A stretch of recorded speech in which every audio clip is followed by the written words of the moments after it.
So hi and welcome to the latest episode of You Are My Boro. It's me, Scott Wilson from the Northern Echo, and I'm joined as ever by my fellow Northern Echo writer, Dom Shaw. You well, Dom? Yeah, sorry, I was just finishing a custard cream there. It reminds me of when I was at Sunderland's press earlier this week, and you know what Mowbray's like with his he likes his revels normally, doesn't he? He had a bag of Maltesers and a muffin in front of him, and when I came to transcribing my interview, he's kind of like a couple of sentences, chewed down his Maltesers, a couple more sentences. Yeah, that was me there. I thought I'd finished it's not really Carrick style, that is it? Couldn't really imagine Carrick sat there with like a grab bag of revels in front of him. In front of him, yeah.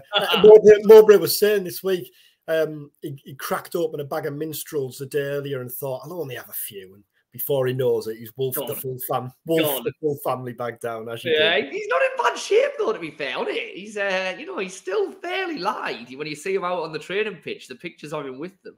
Yeah. Anyway, let's get into all things Boro. Couple of bits of housekeeping first. If you're watching this on YouTube, then please like, comment, and subscribe. Hit the subscribe button, and then you'll make sure that you never miss one of our future episodes. If you're listening to it on one of the podcast versions, then again, please share or like, depending on which platform you're on. Right, Dom, you were at Hillsborough on Tuesday night. For 45 minutes, it looked like it was going to be an absolute horror show. It wasn't that in the end, but it still leaves Boro without a league win this season. It still leaves them bottom of the table. And it's another game ticked off where, things haven't really sparked into life, have they? I mean, what was your kind of key takeaways from Hillsborough on Tuesday? I mean, the first takeaway is a real missed opportunity because Sheffield Wednesday are poor, a really poor team as things stand. One of the favourites to go down at the start of the season, and you would have to have them still there now, wouldn't you? So as you rightly say, the fact that Boro haven't been able to beat them is clearly not great. The second half was better, but it couldn't have been any worse. And although the second half was an improvement, I think it was only around the level you'd expect, the kind of least you'd expect from Boro. For 20 minutes, there was spark and urgency, which was provided by Isaiah Jones really coming on the right side. But then both teams ran out of steam again, ran out of ideas, and it became a bit of a scrap again. The first 45 minutes was undoubtedly the worst half under Michael Carrick's tenure so far, it's up there as the worst 45 minutes of the last 3 or 4 years. It would have been interesting. Obviously, Carrick afterwards talked about taking encouragement from the second half, the improvement, getting a goal, getting a point, having been behind.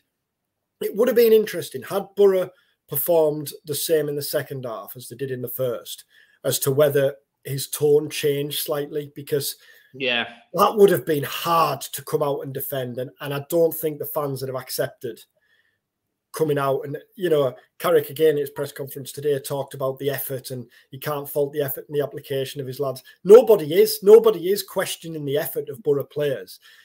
It's just the quality, and the quality of what was served up in the first 45 on Tuesday was unacceptable, really.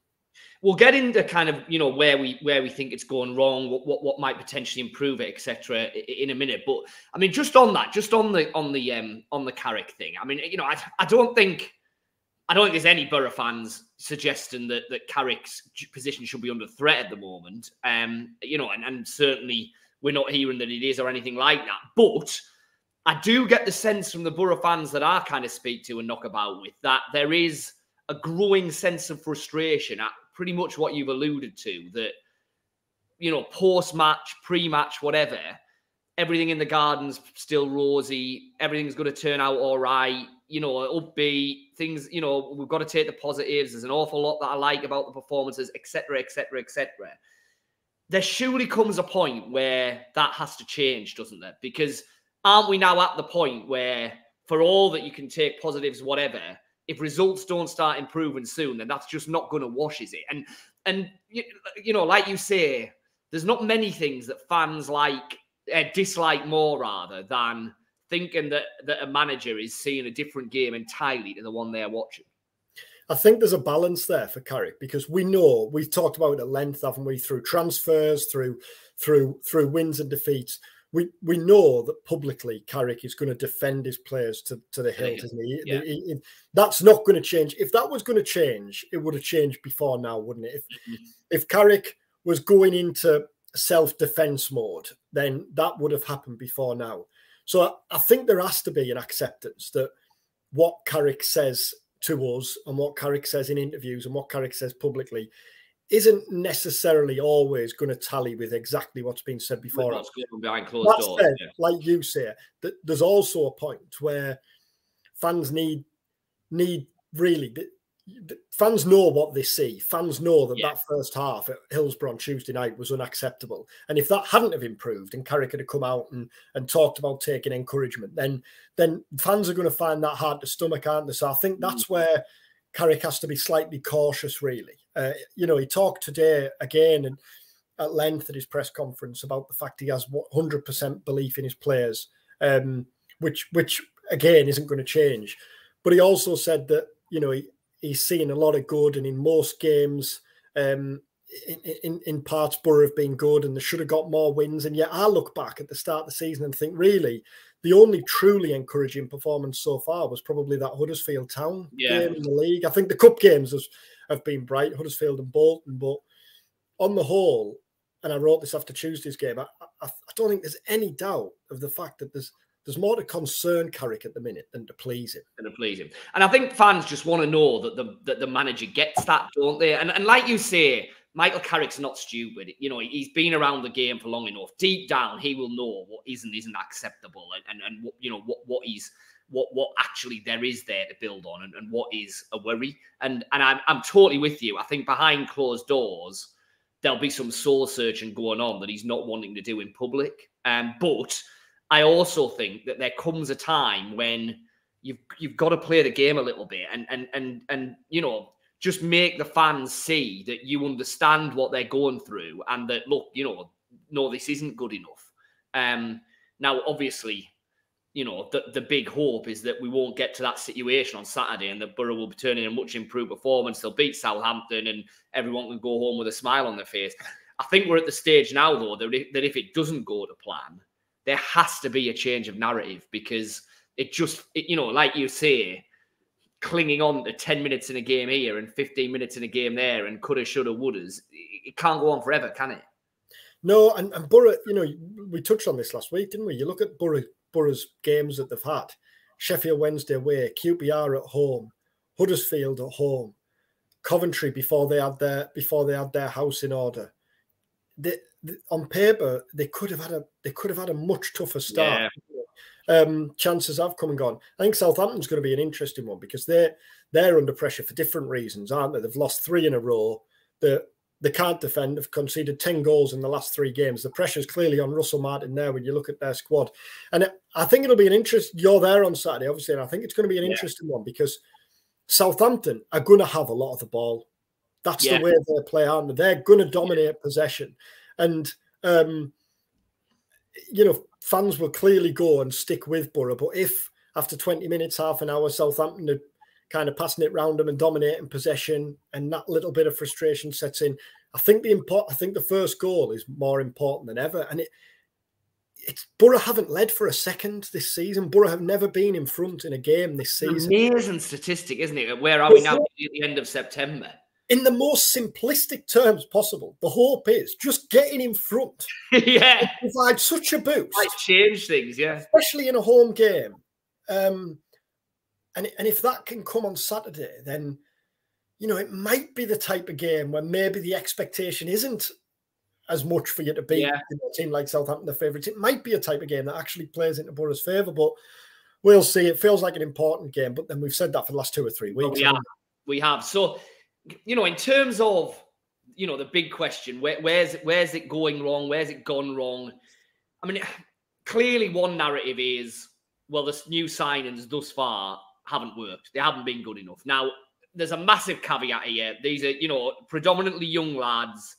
Most of them have come from overseas, or at least a number of them have come from overseas. It's their first taste of the Championship. It's their first taste of life in England. You know, it's incredibly harsh to judge individual players a month and a half after they've come into a new club. I totally get that. As a whole, though, in terms of Boro's overall summer transfer business, I mean, there are worries there, aren't there? Engel's an obvious one, who, you know, comes off at half-time at Hillsborough looking all at sea. Latterlath, you know, clearly he hasn't had a host of chances, but he's had his run in the first team, hasn't really done it.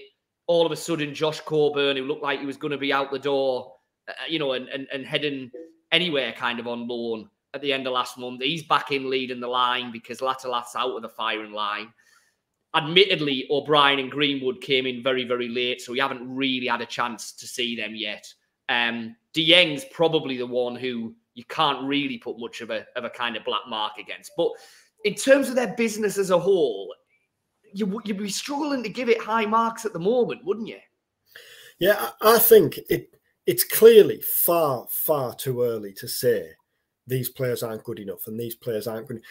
I think you only have to look back to Jonathan Woodgate's time in charge when Boro brought in Anthony Dijksteel and Mark Bowler, and both of them, particularly Bowler, looked so out of their depth in the first half of the season. And at that stage, there was no way you'd have predicted Bowler to go on and play as many games as he did for Boro. I think it's difficult for young players to come into a league that they maybe don't have prior experience of anyway, never mind when they're coming into a team that are struggling at the bottom of the table. So I think it's far too early to make kind of an overall call on the players.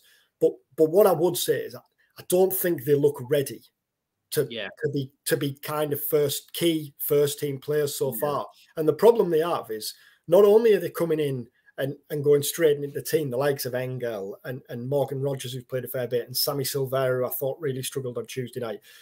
Not only are they coming in and playing, but they're being judged against Boro's best players from last season. Players, Ryan Giles, Chuba Akpom, Cameron Archer. And what's Carrick's alternative, really? I think on the evidence of what we've seen so far, Hayden Coulson is a safer, better left back than Lucas Engel. But then you know, are you finding that balance of playing him to get him? Yeah, to try and get him in. Yeah, Championship. Silvera looks like more of an impact substitute, doesn't he, than a starter? Yeah. At the minute. I mean, the Engel one's probably slightly different in that he's not a kid, and no, he's 24. You know, I think there probably was a justified expectation that he would have been able to slot in better than he probably has. But you know, Latterlath coming in, you know, with the kind of background that he's had of his succession of loan moves, there was always a risk that one wasn't going to kind of work straight away. Silvera's obviously, you know, young, come from overseas. Vandenberg, young, very, very little experience. And as you rightly say, Boro have kind of known all the way through this summer that they were going to be replacing Cameron Archer almost certainly. Yes, they thought they were getting Giles back until right at the last minute, and then that didn't happen. Okay, Chuba went quite late in the window, but I think there was always a sense that was a move that was probably going to happen, and so you needed an option in place there.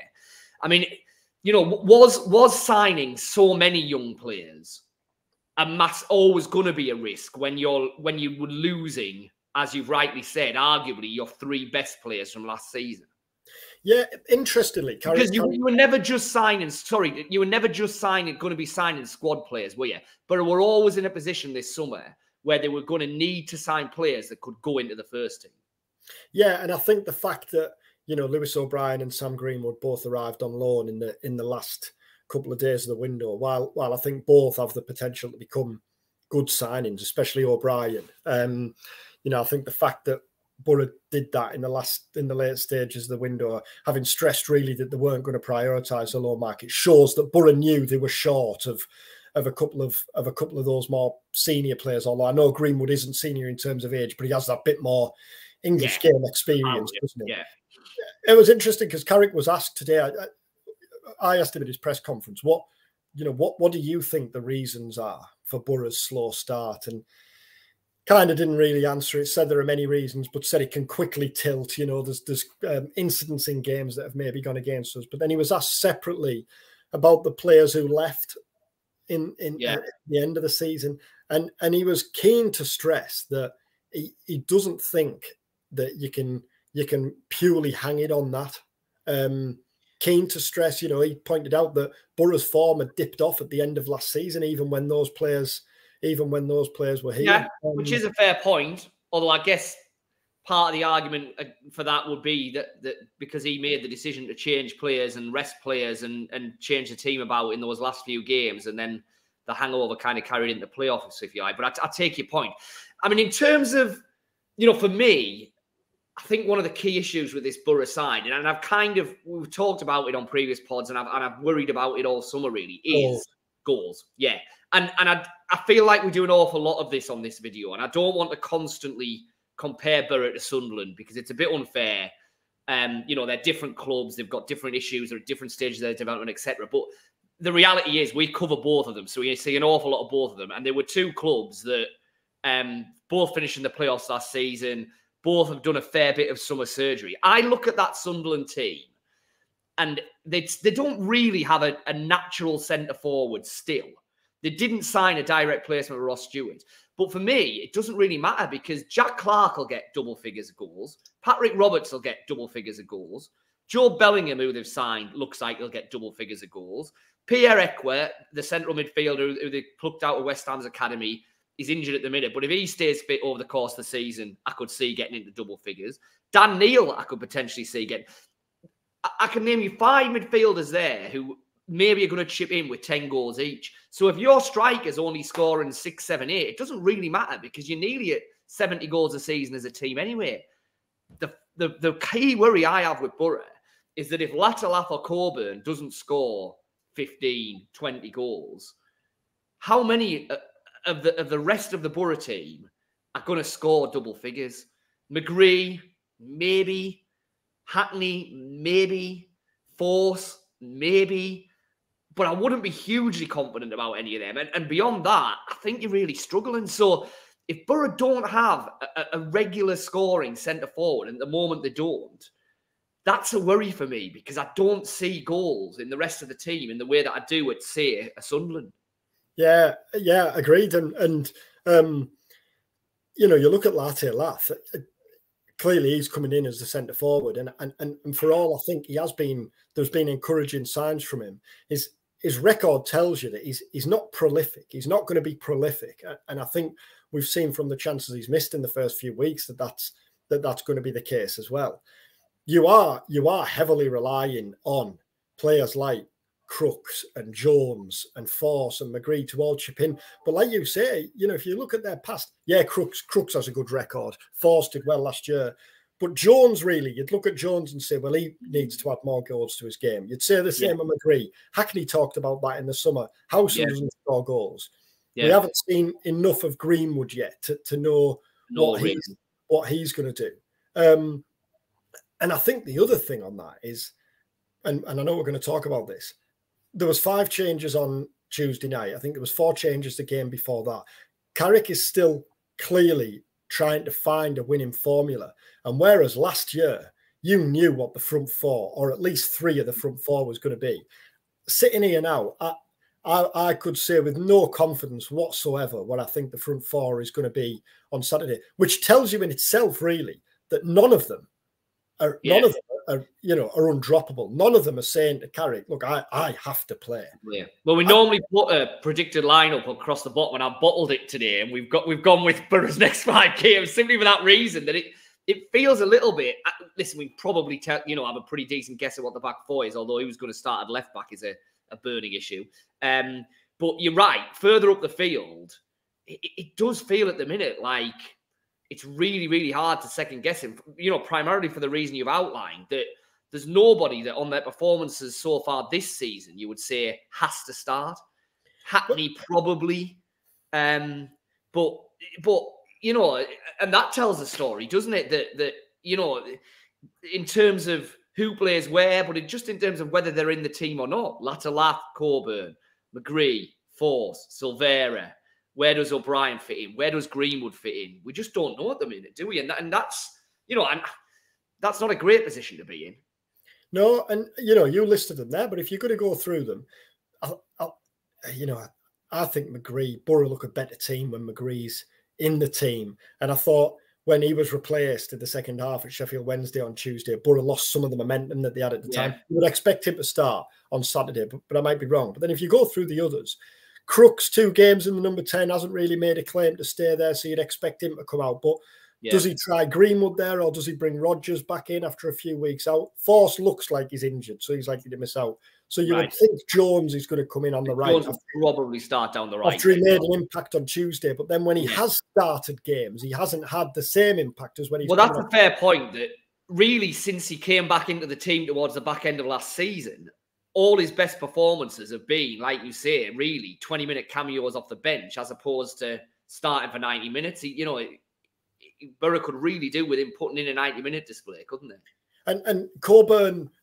You know, I thought Coburn made a nuisance of himself, really, on Tuesday night. But it wasn't a performance that made him a nailed-on starter on Saturday. I would probably expect Latte-Lath to come back in. But again, it's not clear, which I think tells you everything about, A, the fact the players, it's not really happening for him, and B, clearly, Carrick doesn't know at the minute what his best team is.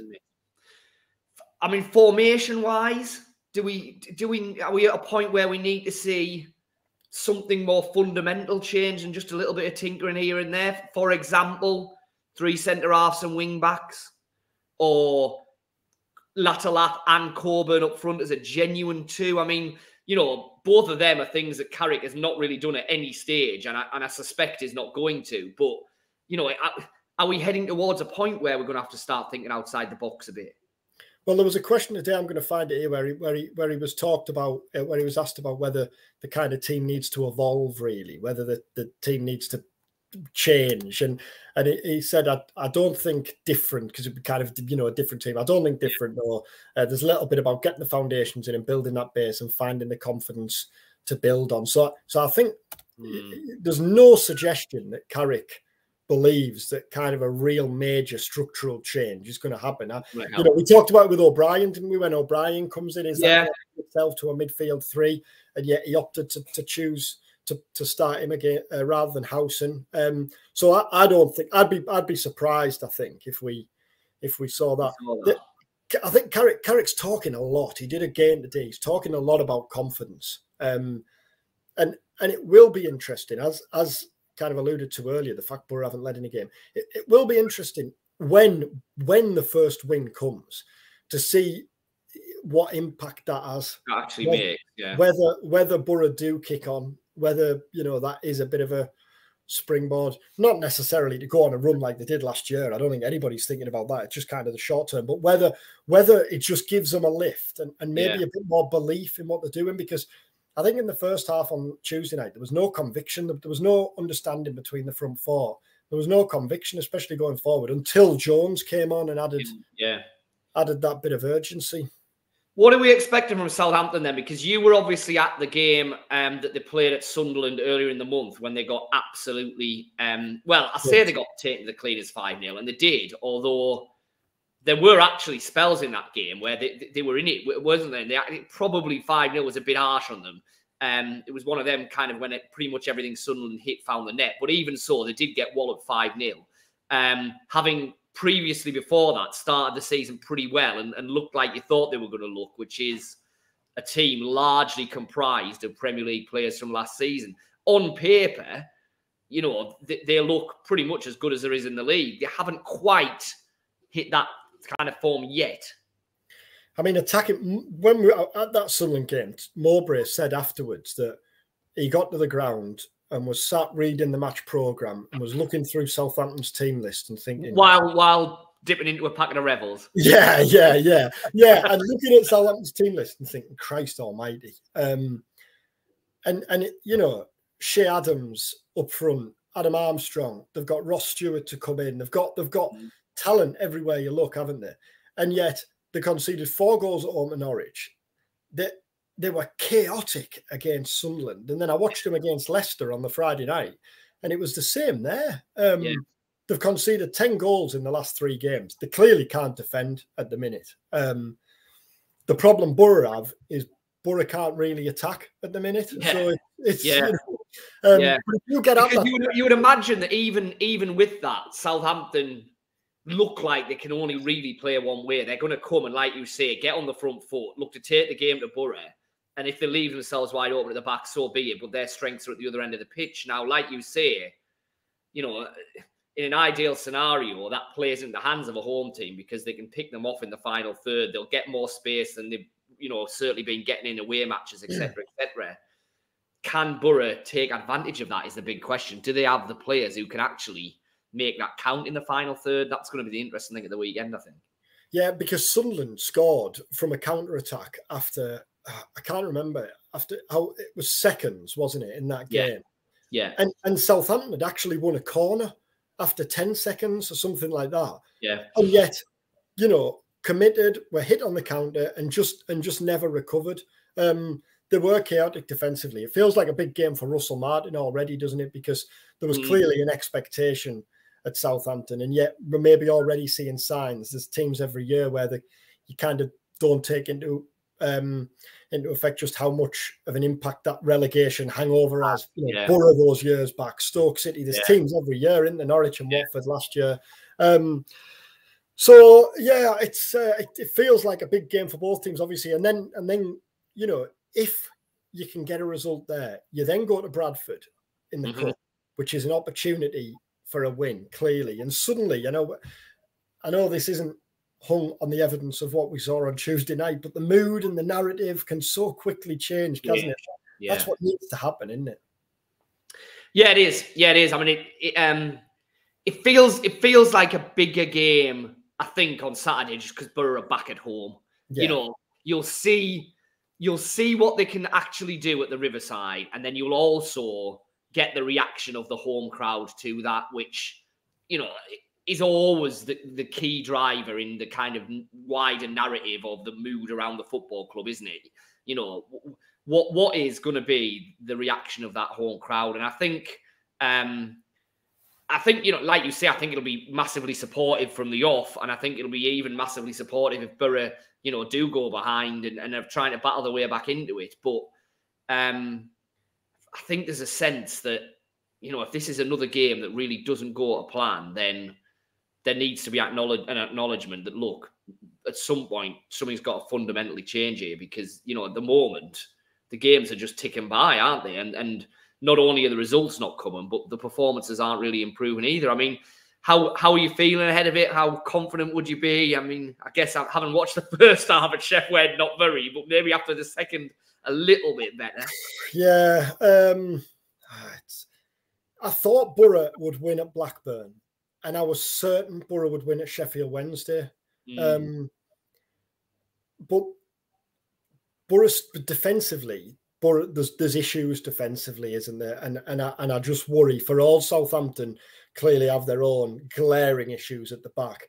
I just worry about Boro's structure and defence against the Southampton team armed with such attacking talent. And just very quickly, that's probably the biggest surprise, isn't it? If you'd said at the start of the season Boro are going to struggle to score goals, and you could look at the cast list and the fact that they were bringing in a new striker who was completely unproven, and the fact that Coburn was really the only backup, and say, yeah, do you know what? I can probably believe that. If you'd said at the start that we were going to be, nearly 2 months into the season, and Boro's defence was, you know, pretty much going to be all over the place at times, I think you would have thought, well, if that's the case, they must have all 4 centre-halves out and be having to play Johnny Howson at centre-half and be making him... It's not that at all, is it? You know, yes, okay, they've lost Tommy Smith and Dykesdale, and McNair at right back is not necessarily an ideal fit. But, I mean, apart from that, this is Boro's defence, isn't it? Yeah, and I think the problem last year is I don't think Boro were by any means rock solid last season. Boro did concede soft goals last season. Michael Carrick was actually asked quite a bit, wasn't he? Although it wasn't an issue, he was asked quite a bit, is the lack of clean sheets a problem? Yeah. Now, it wasn't a problem because Boro were outscoring teams. They were putting 3, 4 and 5 past teams on a regular basis. Now, they're not doing that. They're scoring 1 in a game, aren't they? Boro aren't going to outscore. Yeah. So it's not like when Norwich came and Norwich were free flowing, and that game was wide open, wasn't it? When Boro won 5-1 on the Friday night or whatever it was. Yeah. And back then, you felt like Boro were fine to embrace the chaos, and yet now, I don't think that's the case, is it? Because if that is the case, you would back them to be outscored. So I think that's, you know, for all there is a lot. One of the major reasons for Boro's struggle is clearly because they've lost the best players. But when you're judging the players they've got now and the team they've got now, they have problems to be addressed at both ends of the pitch, don't they? And I think that's the biggest issue. I don't really know what the biggest, you know, what's the more pressing issue? Tighten up at the back or add goals up front, or if you just find a better balance to the team. I think it's that. It feels like it should be easier to improve things defensively because the players are there, if you know what I mean. I don't look at Boro's defence or even the fact that, you know, Howson and Hackney in that midfield and think, well, that group of players is just not good enough to be able to do the job at championship level. I look at the players at the other end of the field, and in fairness, there's mitigation. It's very early for some of them. But I look at that group of players in attack and think, I think it's going to be hard to see how you suddenly turn that attack into a really, you know, an attack that's going to score 3, 4, 5 goals in a game. I look at the defence and think, as a unit, that should be capable of being more than competitive at championship level and being able to stop most championship teams. At the minute, that's just not happening. I don't think it's individually, because aside from maybe Engel, who, you know, we don't want to keep kind of pointing the finger at, but aside from him, it's not like the defence individually has been committing howler after howler. And you know, you haven't looked at Fry and Lenihan and thought, well, they've been 4 out of 10 every game this season. That hasn't been the case. It's just the balance of the team hasn't been right. And collectively, they've been far too easy to counter against and play against and pick holes through. Yeah, we made that exact point of the Fry and Lenihan when you know, doing the player ratings, which we both love, after a game. And when you're doing them, it gets to Fry and Lenihan, and you're looking, thinking, well, Boro have lost or not won, they've conceded soft goals, and I don't think they've played particularly badly. That's where it just feels maybe structurally there are tweaks that need to be made. The visit of Southampton takes me back to when Boro were relegated and Brad Guzan was in goal. And he committed that foul outside the box, and Boro fans were chanting off. Yeah. That was a strange old day. That was a strange old day. Yeah, that really was. That was. So, right, come on then. We've got to do it. I'm going to have to pin you down. You go first.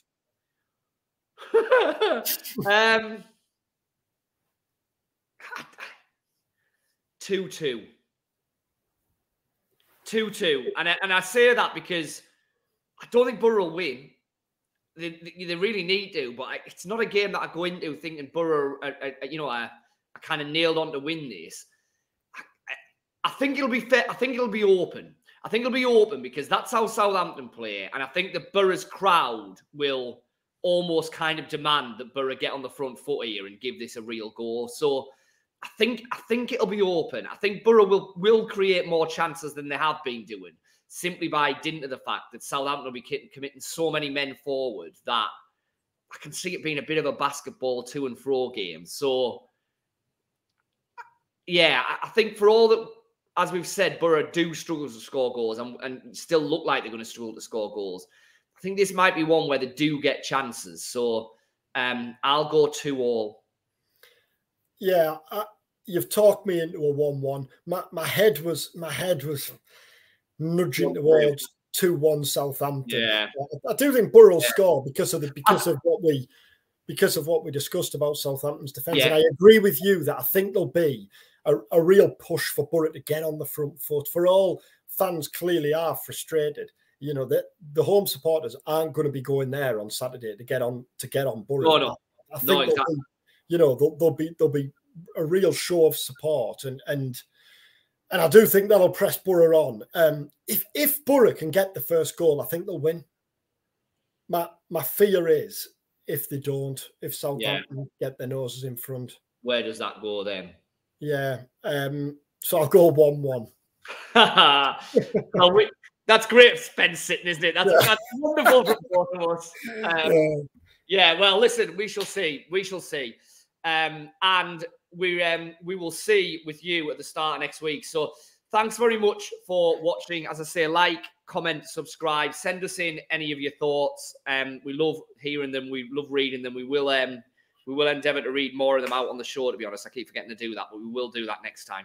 The plan is to be back at the start of next week to pick through the bones of the Southampton game and look ahead to Bradford in the Cup. So that will almost certainly mean Monday or first thing Tuesday morning. So watch out for that. But as I say, thanks for watching this time. And we'll see you after the Southampton game for another edition of You Are My Boro.